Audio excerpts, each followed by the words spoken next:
place? Good boy.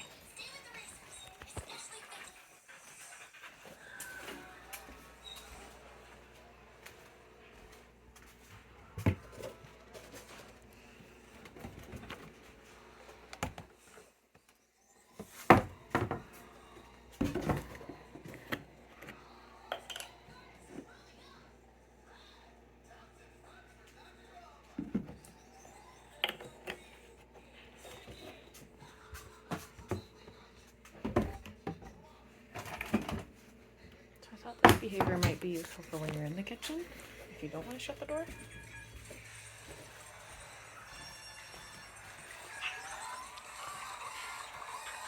Good boy. I'm feeding him every once a minute or so. Not, I mean, interrupts your cooking a little bit, but if the bed is close enough to, like if you just put it right on the other side of the door, instead of closing it, just put the bed there. You may just be able to throw food at him every once in a while instead of having to walk. Like he can't see me. I'm inside our kitchen, so.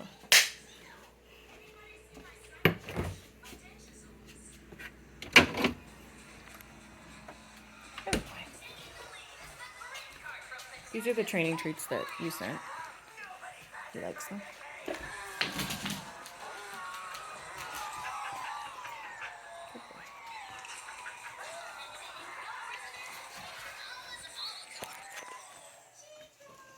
So yeah, every 40 seconds or so.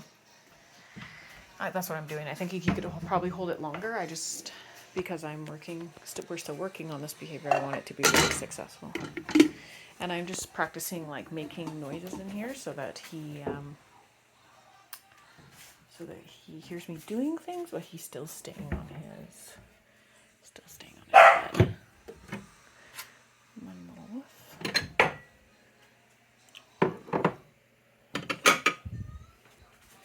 When he barks, I'm just not responding to him. And I'll show you some of the body language I'm using. Basically, showing him with my body that I don't like that behavior, so I'll turn my face away and look away from him. I turn my shoulders a little bit and turn my head away. So that's been close to a minute.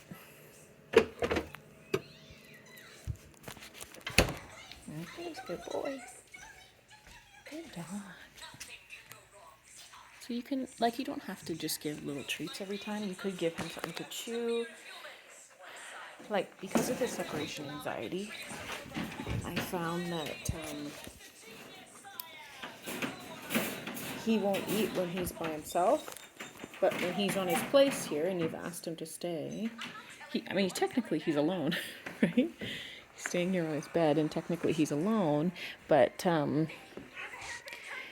he just doesn't have the same level of anxiety because it's, he knows I'm coming back. It's a repetitive thing that we've taught over time. So what you could do is instead of throwing treats at him, you could give him a little something to chew here. Like I know he really likes to chew, so he really likes hard plastic, the hard plastic flavored chews, Benebone kind of things you can get at the pet store. He likes to rip things up, like old the inside of your paper towel rolls or Amazon boxes or whatever. You can give him things to destroy on his bed if you want to. They're kind of longer lasting, so you don't have to come back as often, and you can get him into the habit of. So he barked at me like that, so I'm turning my face away. I'm not looking at him. I'm just sitting here in a chair. And when he's quiet again, then I'll give him the food. But you can see when he's about to bark, because he starts, place.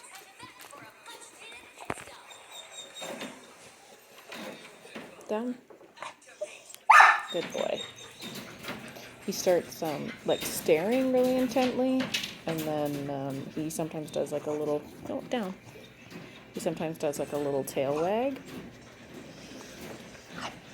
So, stop that. talking to a different dog. A different dog who is chewing in his crate. Off. Down.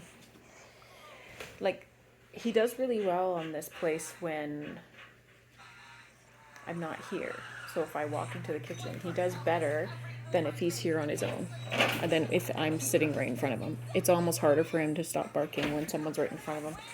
That's what I mean. That's how I can tell that he's been responded to or rewarded for barking, because he's using it as a way to demand things and communicate. So you just don't want to do that. Please.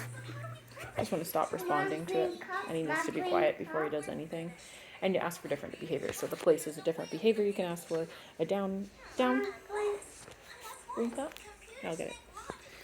Down is a different behavior you can ask for. Sit is a different behavior you can ask for. Literally anything but barking before you do things for him.